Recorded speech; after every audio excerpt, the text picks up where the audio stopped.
उत्तराखंड बन्या मृत्यु संख्या 46 को वृद्धि। उत्तराखंड में बन्या स्थिति एवं भी चिंताजनक रही। प्रबल वर्षा जो बुधवार सकाळ सुधा राज्य में मृत्यु संख्या 46 को वृद्धि पाई। एवं भी 11 लोक निखोज अच्छा फल मृत्यु संख्या आहरी बढ़िवार आशंका देखा देइछि।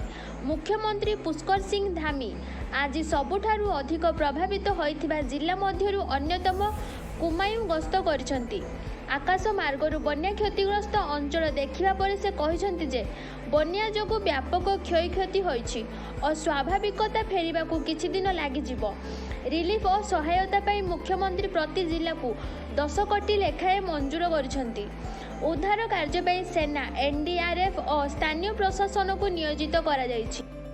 अन्य पक्षरे भारतीय पाणीपाग कहिछि जे बुधवार ठारू उत्तराखंड रे वर्षा परिमाण कमिबो और आसंता प्राय 1 सप्ताह सुखिला पाग रहिबो।